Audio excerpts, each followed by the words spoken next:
जो मोब का phone track करके उसकी लोकेशन पर जा रहा होता है।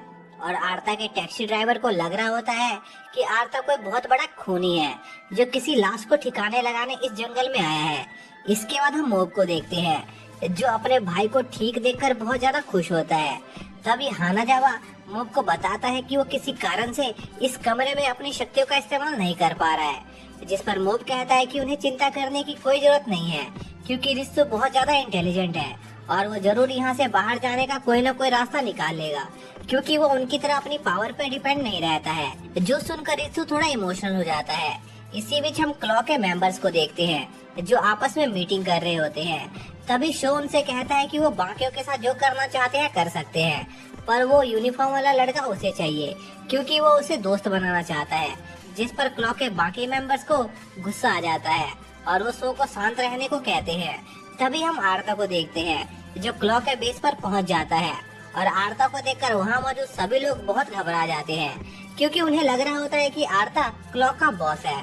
तभी एक आदमी आर्ता का रास्ता रोकता है जिस पर आर्ता उस आदमी को उसके रास्ते से हट जाने को कहता है क्योंकि वो यहाँ पर अपने चेले से मिलने आया है। जिस पर उन्हें लगता है कि आर्ता शायद से इसी गिरोह का अपना चेला बता रहा है, जिससे वो डर जाते हैं और आर्ता को अंदर ले जाते हैं। इसी बीच कुछ गार्ड्स इसी गिरोह को बताते हैं कि उनके बॉस वापस लौट आए हैं। जो सुनकर इसी गिरी काफी शौक होती है क्योंकि उनके बॉस 1 महीने बाद वापस लौटने वाले थे। तभी हम आर्ता को देखते हैं जो सभी लोगों के साथ मोब को ढूंढ रहा होता है। इसी दौरान उसे वहाँ पर कुछ बच्चे दिखते हैं, लेकिन तभी क्लॉ के मेंबर्स उन बच्चों को पकड़ लेते हैं, जिस पर वो बच्चे आर्ता को बताते हैं कि इन लोगों ने उन्हें किडनैप करके रखा हुआ है। जो सुनकर आर्ता उन लोगों पर गुस्सा करने लगता है और कहता है कि उनकी हिम्मत कैसे हुई इन छोटे बच्चों को किडनैप करने की। जिस पर एक आदमी आर्ता से कहता है कि वो उसके ही ऑर्डर को फॉलो कर रहे हैं, जिस पर आर्ता उनसे कहता है कि जरूरी नहीं कि वो उसके सारे रूल्स ईमानदारी से फॉलो करे, बल्कि उन्हें कभी कभी थोड़ी बेईमानी भी करनी चाहिए। और साथ ही आर्ता उन लोगों से कहता है कि वो लोग जो कर रहे हैं वो एक गुनाह है, इसलिए भगवान उन्हें कभी माफ नहीं करेगा। जिस पर वो लोग उन बच्चों को छोड़ देते हैं। इसी दौरान हम मोब और उसके दोस्तों को देखते हैं जो वहाँ से भागने का प्लान बना रहे होते हैं। तभी आर्ता अपने ग्रुप के साथ वहाँ पर आ जाता है, जिस पर हानाजावा उन लोगों से पूछता है कि वो लोग कौन हैं। जिस पर एक आदमी हानाजावा से कहता है कि आखिर तुम्हारी हिम्मत कैसे हुई क्लॉ के बॉस के सामने अपनी आवाज ऊंची कर देगी। जो सुनकर हानाजावा आर्ता से बहुत डर जाता है। तभी मोब आर्ता से पूछता है कि मास्टर आखिर आप यहाँ पर क्या कर रहे हैं। जो सुनकर हानाजावा और भी ज्यादा शॉक हो जाता है कि क्लॉ जैसी ऑर्गेनाइजेशन का बॉस मोब का मास्टर है।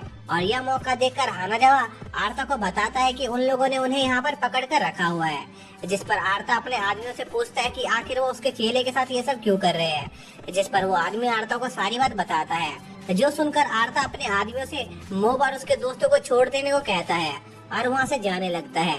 तभी इसी गिरी और उसके साथी उनका रास्ता रोक लेते हैं और आर्ता का भांडा फूट जाता है कि वो क्लॉ का बॉस नहीं है, जिससे क्लॉ के मेंबर्स काफी शौक होते हैं। तभी क्लॉ के लोग आर्ता पर अटैक करते हैं, जिस पर हानाजावा उस अटैक को ब्लॉक कर देता है और आर्ता अपने साथियों को वहां से भाग जाने को कहता है।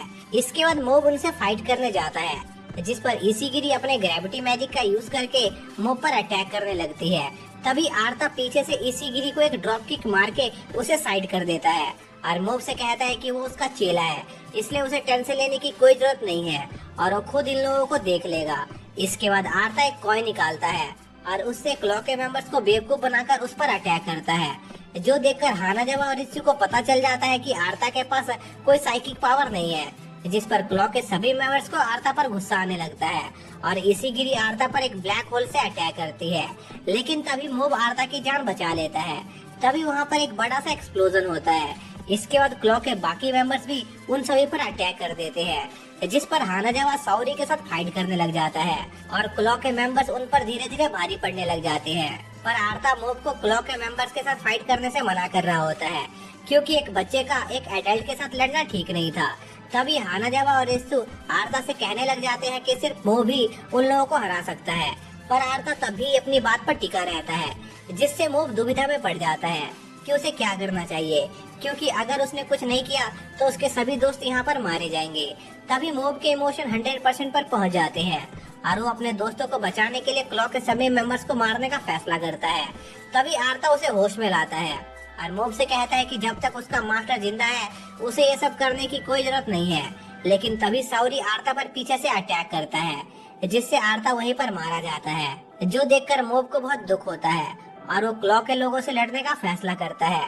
लेकिन तभी आर्ता वापस से ठीक हो जाता है, जो देखकर साउरी बहुत हैरान हो जाता है और आर्ता पर एक और अटैक करता है, पर उससे भी आर्ता को कुछ नहीं होता और वो साउरी से स्वॉर्ड छीनकर उसे तोड़ देता है, जो देखकर साउरी की हालत खराब हो जाती है। और हानाजावा को लगता है कि वो पहले आर्ता के बारे में गलत सोच रहा था कि वो साइकिक नहीं है, लेकिन अब हानाजावा को लग रहा होता है कि आर्ता बहुत ही पावरफुल साइकिक है, क्योंकि आर्ता बहुत ही ज्यादा पावरफुल हो गया था।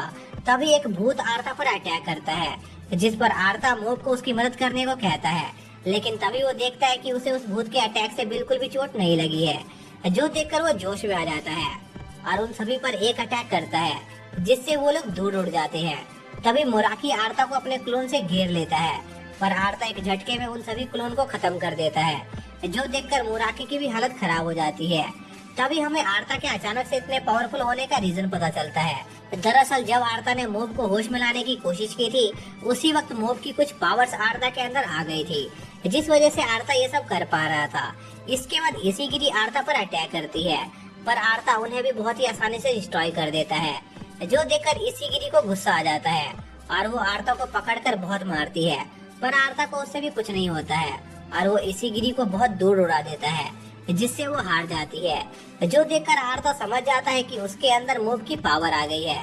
इसके बाद आर्ता सभी क्लॉ के मेंबर्स को समझाने लगता है कि उन्हें अपनी पावर्स का गलत इस्तेमाल नहीं करना चाहिए, क्योंकि इस दुनिया में बहुत से ताकतवर साइकिक हैं जो शांति से रहना चाहते हैं और वो लोग जो करने की सोच रहे हैं उससे उन लोगों को तकलीफ होगी, और अगर वो गुस्सा हो गए तो वो लोग उनके क्लॉ को 1 मिनट में तबाह कर देंगे। जो सुनकर साउरी और मुराकी आर्ता की बात समझ जाते हैं, लेकिन दूसरी तरफ इसागिरी ने अभी भी हार नहीं मानी थी और वो आर्ता को मारने के लिए अपना एक अटैक तैयार करने लगती है, जिससे आसपास की इमारतें टूटने लगती है।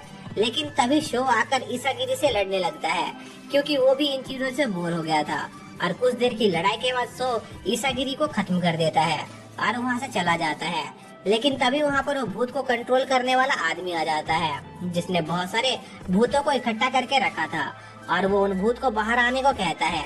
लेकिन तभी उस चीज में से डिम्पल बाहर आता है और उसने उस आदमी के सभी भूतों को खा लिया था और वो उस आदमी को हरा देता है।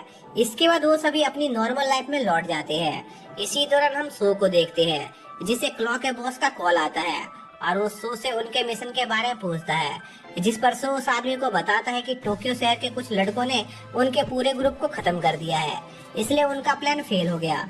जो सुनकर उस बॉस को बहुत गुस्सा आता है और इसी के साथ ये पार्ट यहीं पर खत्म हो जाता है।